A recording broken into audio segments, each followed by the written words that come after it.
பரிசுத்த நாமத்திற்கு மகிமை உண்டாவதாக. இந்த நாளிலும் யோவான் ஸ்நானகனை குறித்து நம்ம பார்க்கலாம். யோவான் ஸ்நானகன் தன்னுடைய வாழ்க்கையில் செய்த தவறை நாம் செய்கிறோமா என்பதை நம்ம ஆராய்ந்து பார்க்க வேண்டும். பாருங்கள், இந்த கடைசி நாட்களிலே சத்துரு எப்படிப்பட்ட பிள்ளைகளையும், தேவனோடு கூட நடக்கிற பிள்ளைகளை, தீர்க்கதரிசிகளை, ஊழியர்களை, விசுவாச பிள்ளைகளை தன்னுடைய தேவனுடைய அன்பிலிருந்து இழுத்து கொள்ளும்படியாக பல தந்திரமான காரியங்களை செய்கிறதை நம்ம பார்த்து கொண்டிருக்கிறோம். அதே போல் இந்த யோவான் ஸ்தானுடைய வாழ்க்கையில் இந்த யோவான் ஸ்தானகன் பார்த்திங்கன்னா இயேசு கிறிஸ்துக்கு வழியை ஆயத்தம் பட வந்தவர் என்று சொல்லி நம்ம வாசிக்கிறோம். மத்தேயு 3ஆம் அதிகாரத்தில் நீங்கள் வாசிக்கும் போது யோவான் ஸ்தானகன் எதற்காக அனுப்பப்பட்டார் என்று சொன்னால், கர்த்தராகிய இயேசு கிறிஸ்துவுக்கு வழியை ஆயத்தம் பண்ணும்படியாக அனுப்பப்பட்டவன். அவனுடைய தாயாகிய எலிசபெத் சகரியாவுக்கு அவனுடைய பேரை சொல்லி அவனை கர்ப்பத்திலேயே பரிசுத்த ஆவியினால் நிரப்பி இந்த பூமிக்கு அனுப்புகிறார் தேவன் என்று நம்ம பார்க்கிறோம். அது மாத்திரமல்ல, அவர் வனாந்திரத்திலே வாழ்கிறார். கர்த்தருக்கு வழியை ஆயத்தம் பண்ணும்படியாக எல்லா மனுஷரிடத்தில் தேவனுடைய வார்த்தையை பேசுகிறார். பரலோக ராஜ்யம் சமயமாக இருக்கிறத மனம் திரும்புங்கள் என்று போதிக்கிறார். அது மாத்திரமல்ல, கர்த்தராகிய இயேசு கிறிஸ்து பூமிக்கு வந்தபோது அவருக்கு ஞானஸ்தானம் கொடுக்கும்படியாக யோவான் ஸ்தானன் கடந்து வருகிறார். யோவான் ஸ்தானிடத்திலே இயேசு கிறிஸ்து ஞானஸ்தானம் வாங்குகிறதை அவர் பார்க்கும்போது அவர் சொல்கிறார், நான் உம்மிடத்தில் வர நீர் என்னிடத்தில் ஞானஸ்தானம் பெறலாமா என்று கேட்கும்போது இயேசு சொல்கிறார், இப்பொழுது இடம் கொடு, இப்படி எல்லா நீதி நிறைவேற வேண்டும் என்று சொல்லி யோவான் இடத்திலேயே ஞானஸ்தானம் கர்த்தராகிய இயேசு கிறிஸ்து பெற்றார் என்று பார்க்கிறோம். அது மாத்திரமல்ல, இந்த யோவான் ஸ்தானை பார்க்கும்போது அவர் ஜலத்திலிருந்து கரையேறின உடனே வானம் திறந்ததை யோவான் ஸ்தானகன் பார்க்கிறார். வானம் திறக்கிறது.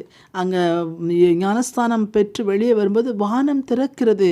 வானம் திறந்தால் எப்படி இருக்கும் பாருங்கள், எவ்வளோ மகிமை உள்ள இருக்கும் அந்த அதை பார்க்கிறவர். அது மாத்திரமல்ல, அங்கே இருந்து ஒரு சத்தத்தை அவர் கேட்கிறார். இவர் என் நேசகுமாரன், இவரில் நான் பிரியமாயிருக்கிறேன் என்கிற ஒரு சத்தத்தை அவர் கேட்கிறார். ஆவியானவர் புறாவை போல அவர் மேலே வந்து தங்குகிறதை அவர் பார்க்கிறார். பாருங்க, அது மாத்திரமல்ல, இயேசு கிறிஸ்துவை பார்த்த உடனே அவர் சொல்கிறார், இதோ உலகத்தின் பாவங்களை சுமந்து தீர்க்க வந்த தேவ ஆட்டுக்குட்டி என்று சொல்கிறதை நம்ம கேட்கிறோம், பார்க்கிறோம், வாசிக்கிறோம். அது மாத்திரமல்ல, பாருங்க, அவர் சொல்கிறார், எனக்கு பின் வருகிறவரோ என்னிலும் வல்லவராயிருக்கிறார் என்று சொல்கிறார். இயேசு கிறிஸ்துவை குறித்து அப்பட்டமா இவர்தான் தேவனுடைய குமாரன் சொல்கிறார். பாருங்க, இவர் உலகத்தின் பாவங்களை சுமந்து தீர்க்க வந்த தேவ ஆட்டுக்குட்டி என்று சொல்கிறார். தூற்றுக்கூடை அவர் கையில் இருக்கிறது. கோதுமையை களஞ்சியத்திலும் பதரை அவியாத அக்கினிலும் போடுவார் என்று சொல்லி கர்த்தராகிய இயேசு கிறிஸ்து உலகத்தை நியாயம் தீர்ப்பார். அவர் நியாயாதிபதி என்பதை குறித்து உலகத்து ஜனங்களுக்கு போதிக்கிறார். பாருங்க, அப்படியா?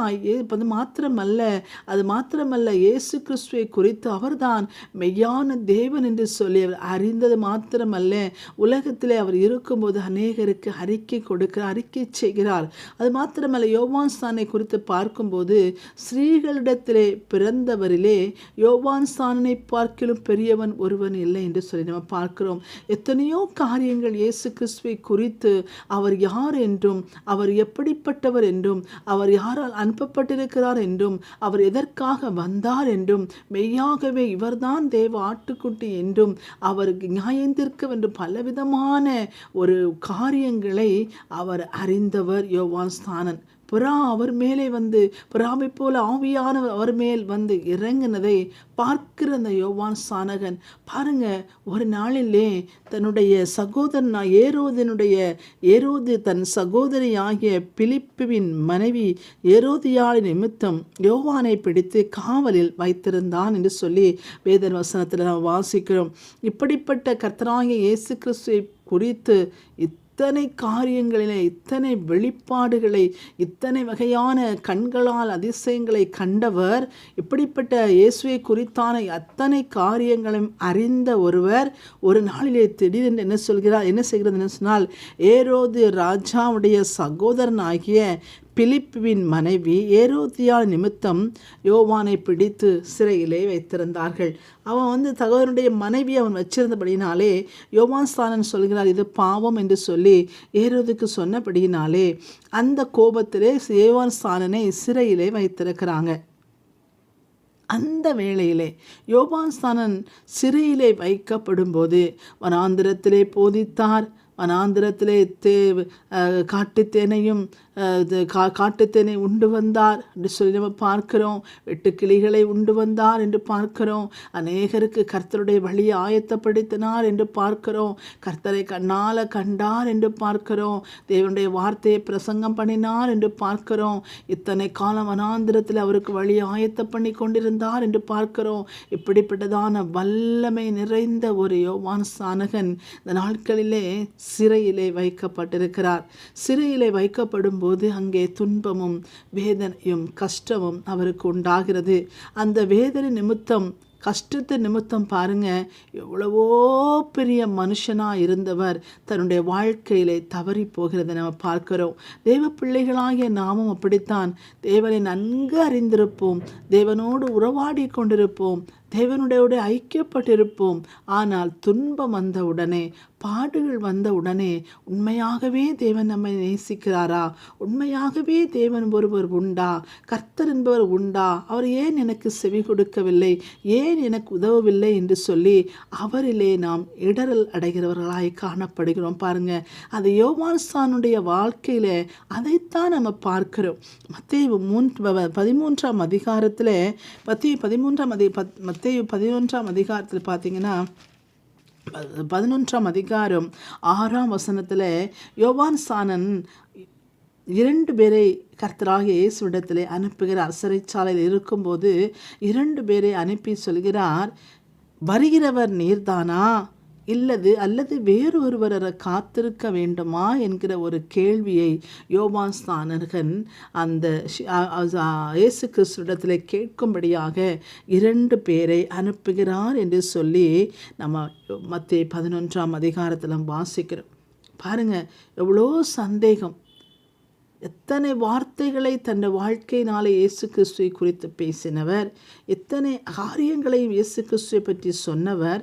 தன்னுடைய வாழ்க்கையிலே துன்பம் வந்த உடனே, தன்னுடைய வாழ்க்கையிலே வேதனை வந்த உடனே, நம்ம இந்த இயேசு கிறிஸ்து இவராக இருந்தால் நம்மளை காப்பாற்றி இருப்பாரே, சிறைச்சாலையில் நமக்கு உதவி செய்திருப்பாரே, உண்மையாகவே இவர் தேவனால் அனுப்பப்பட்ட மனுஷனாக இருந்தால் நமக்கு ஏன் உதவி செய்யாமல் இருக்கிறார்? நம்ம பாடுகளெல்லாம் அவர் கவனிக்கிறாரே, ஆனாலும் நமக்கு உதவி செய்யவில்லையே, இவரிடத்தில் வல்லமை இருக்கிறதா? ஒரு உண்மையாகவே தேவனுடைய குமாரன் தானா என்கிற ஒரு சந்தேகத்தை அவருக்குள் உண்டாக்கி விட்டுகிறது சத்துருவானவன். எவ்வளோ காரியங்களை கண்ட யோவான் ஸ்நானனுடைய உள்ளத்திலே ஒரு சந்தேகம் உண்டாகிறது. வருகிறவர் நீர்தானா அல்லது வேறு ஒருவர் வர காத்திருக்க வேண்டுமா? இதோ உலகத்தின் பாவங்களை சுமந்து தீர்க்க வந்த தேவ ஆட்டுக்குட்டி என்று சொன்ன யோவான் ஸ்நானகன், வானம் திறந்ததையும் ஆவியானவர் இறங்குவதையும் வானத்திலிருந்து ஒரு சப்தத்தையும் கேட்ட யோவான் ஸ்நானகன் ஒரு நியாயம் தீர்க்கிறவராய், அவர் கோதுமையை களஞ்சியத்தில் சேர்க்கிறவர் என்று சொல்லி, நியாயம் தீர்ப்பு செய்கிறவர் என்று சொல்லி மக்களுக்கு போதித்த யோவான் ஸ்நானகன் தன்னுடைய வாழ்க்கையிலே கஷ்டம் வந்தபோது தன்னுடைய இதயத்திலே சந்தேகம் உண்டாகுது. பாருங்க, வருகிறவர் நீர்தானா அல்லது இன்னும் வேறு யாராவது வரணும் நாங்கள் காத்திருக்க வேண்டுமா என்கிற ஒரு பெரிய கேள்வியை யோவான் ஸ்நானன் இயேசு கிறிஸ்து மேலே வைக்கிறது நம்ம பார்க்கிறோம். கர்த்தராகிய இயேசு கிறிஸ்து அதற்கு பதில் சொல்லி அனுப்புகிறார். நீங்கள் 11:6 வசனத்தில் பார்த்தீங்கன்னா, என்னிடத்தில் இடரல் அடையாதிருக்கிறவன் பாக்கியவான் என்று சொல்கிறார். என்னை கண்டிருக்கிறாய், குருடர்கள் பார்வையடைகிறார்கள், முடவர்கள் நடக்கிறார்கள், ஊமையர் பேசுகிறார்கள். இதெல்லாம் அவருடைய அற்புதத்தை அவர் சொல்லிக் கொடுக்கிறார். ஆனாலும் யோவான் ஸ்நானகன் தன் கண்களினாலே கண்டவைகளை மறந்து போனான். யோவான் ஸ்நானகன் தன்னுடைய வாழ்க்கையில் இயேசு கிறிஸ்து யார் என்று படித்து கற்றறிந்து வனாந்திரத்திலே அத்தனை நாட்களும் ஆவியானோரோடு இணைந்து கண்டு கேட்டு அறிந்து இப்படிப்பட்டவைகள் எல்லாவற்றையும் தன் கஷ்ட நேரத்தில் மறந்து போய் கேட்குறான், வேறொருவர் வரணுமாப்பா, நீர் இல்லையா, நீர் இருந்தால் எனக்கு உதவி செய்திருப்பீரே, நீர் இல்லையா, இன்னும் வேறொருவருக்காக நான் காத்திருக்க வேண்டுமா? எப்படிப்பட்டதான ஒரு கேள்வி அவனுடைய துன்ப நாட்களில் எழுந்து விட்டது பாருங்க. ஆண்டவர் சொல்கிறார், என்னில் இடரல் அடையாதிருக்கிறவன் பாக்கியவான் என்று சொல்லி. தேவ பிள்ளைகளாகிய நாம் இந்த நாளிலே இதைத்தான் நாம் அறிந்து கொள்ள வேண்டும். நாம் அறிகிறோம், நம் பிறந்த நாள் முதல் இந்நாள் வரைக்கும் கர்த்தராகிய இயேசு கிறிஸ்து யார் என்று அறிகிறோம். அவருடைய எத்தனை நன்மைகள் நம்முடைய வாழ்க்கையில செய்திருக்கிறார் என்று சொல்லி நம் வாழ்க்கையில் நம்ம பார்க்கிறோம். எத்தனை காரியங்கள் நம்முடைய வாழ்க்கையில் செய்து கொண்டிருக்கிறார், செய்து முடித்திருக்கிறார் என்பதை நாம் அறிந்திருக்கிறோம். ஆனாலும் துன்பம் வரும்போது, பிரச்சனை வரும்போது நம்ம என்ன செய்கிறோம்? அவரிலே இடரல் அடைந்து போகிறோம். இடரல் அடைகிறோம். வேதனை அவ்வளவு கொடுமையானது, கண்ணீரும் கஷ்டங்களும் அவ்வளவு கொடுமையானது. கர்த்தரை அவர்தானா இயேசு கிறிஸ்து என்று அறிந்த அறிவை மக்கப்போக பண்ணுகிறது. அவர்தானா தேவன் என்கிற அந்த அறிவை மக்கி போக பண்ணுகிறது வேதனை.